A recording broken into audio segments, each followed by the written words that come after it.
Ada hadis qudsi. Saya bacakan hadisnya, lalu saya akhiri. Ini rahasia yang sangat besar. Ini hanya terjadi dalam sholat. Saya ulang, hanya terjadi dalam sholat. Qasamtu shalah baini wa baina abdi ala nisfain. Kata Allah di hadis qudsi, saya bagi sholat itu dua bagian. Antara hak aku dengan hak hambaku. Dua bagian. Wali abdi ma sa'al. Kalau hambaku benar menunaikan hakku, maka aku akan berikan hak dia. Apa itu? Yuk masuk. Ini rahasia terbesar. Idza qala al-'abdu alhamdulillahi rabbil alamin. Kalau bacaan hamba di Al-Fatihahnya sampai kepada alhamdulillahi rabbil alamin, qala Allah azza wa jalla, maka Allah akan menjawab bacaannya. Hamadani abdi, hambaku sedang memujiku. Makanya tadi ketika antum sholat, rasakan antum dilihat Allah. Dijawab tuh. Tapi kalau antum gak punya perasaan, dia lihat diawasi Allah, diabaikan. Selesai itu. Makanya lain ke hatinya tuh ada perasaan enak. Wa idza qala ar-rahmanir rahim, jika dia sampai pada bacaan ar-rahmanir rahim, qala Allah azza wa jalla asna alayya abdi, hambaku sedang menyanjungku, kata Allah. Wa idza qala maliki yaumiddin, kalau hambaku sampai pada bacaan maliki yaumiddin, qala Allah azza wa jalla majjadani abdi, Allah menjawab majjadani abdi, hambaku sedang mengagungkanku. Terakhir. Wa idza qala al-abdu, kalau hamba sampai pada bacaan iyyaka na'budu wa iyyaka nasta'in, ya Allah, sekarang ini kami sedang ibadah, salat. Wa iyyaka nasta'in, dan sekarang kami sedang punya permohonan, ya Allah. Kami ada persoalan, kami ada kebutuhan, kami ada masalah, kami minta, ya Allah, solusinya. Maka apa jawab Allah? Perhatikan jawabannya, beda dengan yang tadi. Qala Allah azza wa jalla, rahasianya Allah langsung menjawab, hadza baini wa baina abdi, ini perjanjianku dengan hambaku. Wali abdi, kalau hambaku benar bacaannya sampai sini, sholatnya benar sampai di situ, masalah sekarang apapun yang kamu minta aku akan berikan. Sekarang apapun yang kamu minta aku akan berikan. Saya tanya pada Anda membacakan iyyaka na'budu wa iyyaka nasta'in saat ruku atau saat sujud? Jangan kelamaan, saat berdiri. Enggak ada orang ruku baca iyyaka na'budu wa iyyaka nasta'in. Allahu akbar, iyyaka na'budu wa iyyaka nasta'in. Enggak ada. Subhana rabbiyal azim, subhana rabbiyal azim bihamdi, subhanakallahumma bihamdika Allahumma ighfirli. Itu yang dibaca. Iyyaka na'budu wa iyyaka nasta'in saat berdiri. Jadi berdiri saja. Kalau antum benar itu salatnya baru berdiri begini, itu seketika antum butuh apa dikabulkan. Nabi Zakaria pernah minta dalam berdiri. Dirangkum di Quran surah 3. Tadi malam saya jelaskan ayat 38 sampai 39. Itu sedang sholat. Waktu sholat minta kepada Allah. Mintanya apa? Minta supaya istrinya bisa mengandung. Padahal secara medis gak mungkin punya keturunan. Karena istrinya divonis, maaf, menopause dan mandul. Kata medis gak bisa nih. Kata klinis mustahil punya keturunan. Gak bisa. Maka beliau langsung bermohon kepada Allah. Tinggalkan pendapat manusia, itu tanda Allah yang memberikan langsung tanpa pendapat manusia lagi. Maka beliau sholat. Dalam sholatnya minta kepada Allah. Hunalika da'a Zakaria Rabbah. Diabadikan di Quran.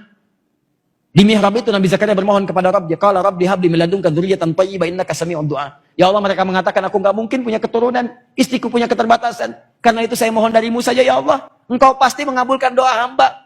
Ya Allah, pengabulanmu tidak terbatas. Kalau pada yang tidak terbatas pemberiannya tidak mengabulkan, kepada siapa lagi hamba mesti memohon? Engkau pasti mendengar doa hamba. Kalau pada yang maha mendengar tidak mengabulkan, kepada siapa lagi hamba mesti panjatkan? Itu sedang berdiri. Berdiri bahasa Arabnya qaimun, sedang sholat, yusolli, baru selesai doanya. Turun malaikat, langsung nyampaikan. Ayat 39-nya.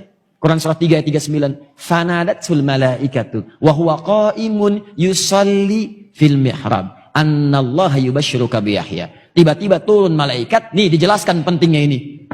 Sedangkan beliau masih berdiri dalam sholatnya. Turun jawaban, Allah mengabulkan, memberi kabar gembira, istrimu akan mengandung, melahirkan, punya anak, namanya langsung dari Allah Yahya, sosok yang hidup, yang mustahil menurut manusia. Bayi terlahir dari rahim seorang perempuan yang menopause dan mandul, kata Allah, gak ada yang mustahil bagiku, jadi dan hidup dia. Kapan dipanjatkan? Berdiri. Dalam apa? Sholat. Nabi Zakaria sholat dalam berdiri, minta dikabulkan. Umat Nabi Muhammad, nabinya spesial, orangnya hebat, luar biasa, umatnya juga luar biasa. Dulu umat Nabi dulu lihat nabinya belum tentu beriman. Umat Nabi Muhammad gak lihat nabi masih beriman. Kurang apa lagi? Nabi Musa itu banyak umatnya. Kelihatan nabinya ada gak beriman juga. Dibebaskan dari Firaun. Firaunnya ditenggelamin, tenggelam sampai ke bawah tuh. Begitu bebas dari lautan itu, Firaunnya sudah wafat, sudah selesai seketika. Musa, tolong dong cariin Tuhan lain. Bayangin. Nabi Isa kurang apa lagi? Mukjizatnya dahsyat. Yang tidak ada dengan izin Allah. Sakit tinggal diusap. Orang ke dokter ini diusap. Nabi Isa sakit mata, usap melihat. Nabi Isa kolera, usap lihat. Nabi Isa, ini Nabi Isa itu usap, tinggal usap. Dokter bangkrut lah pada saat itu. Ya. Usap, yakin. Kedua, ini yang paling dahsyat, menghidupkan yang mati dengan izin Allah. Ada persoalan, hidup dengan izin Allah. Hidup, naik lagi, berdiri. Ngasih tahu persoalannya, wafat lagi dengan izin Allah. Sampai sebegitunya, nggak yakin juga, dicari-cari nabinya, mau dibunuh. Bayangkan, Anda bayangkan, umat yang melihat masih ingkar juga. Umat Nabi Muhammad beda, nggak pernah lihat nabinya tuh kayak kita sekarang. Kalau di zaman Nabi melihat Nabi beriman, itu biasa. Nih, kita nggak pernah lihat. 15 abad udah lewat. Bahkan ada yang mimpi pun nggak pernah lihat, masih mau beriman. Maka Allah berikan yang spesial untuk umat Nabi Muhammad. Nabi Zakaria sholat, berdiri, minta dikasih. Umat Nabi Muhammad sebelum sholat 5 kali sehari. Kata Allah, saya tunggu. Kamu mau minta apa, saya kasih. Cuman pertanyaannya, banyak yang tidak minta pada saat itu. Saya tanya pada antum, ketika antum sampai pada ayat ini, iya karena budu, iya karena stain, antum minta apa? Ayo. Padahal jelas. Baca Al-Baqarah ayat 45. Wasta'inu bisabri wassalah. Kalau kamu punya masalah, minta kepada Allah solusinya. Bisabri, terima dengan sabar. Wassalah, saat sholat minta. Wasta'inu, perintah. Cara mintanya nasta'in. Kapan kalimat nasta'in itu muncul? Dalam berdiri. Iyyaka na'budu, ya Allah sekarang kami sholat. Kata engkau kalau punya masalah, lakukan sholat. Sekarang kami sholat. Wa iyyaka nasta'in. Kata engkau wasta'inu. Sekarang kami nasta'in. Sekarang kami minta. Kata Allah, ya kalau bagus sholatmu sekarang, minta. Apapun yang kamu minta, aku kabulkan. Pertanyaan saya, ini rahasia besar. Berapa di antara kita yang pernah minta dalam posisi seperti itu? Nah sekarang Ustaz, kalau kami ingin bermohon kepada Allah, ingin meminta. Minta ya Allah, minta. Bagaimana caranya? Apakah langsung kita ucapkan? Ataukah kita sirkan dalam hati kita permohonannya? Ataukah kita pilih ada isyarat ayat-ayat lain yang kalau dibacakan, Allah kabulkan? Ada rahasia besar.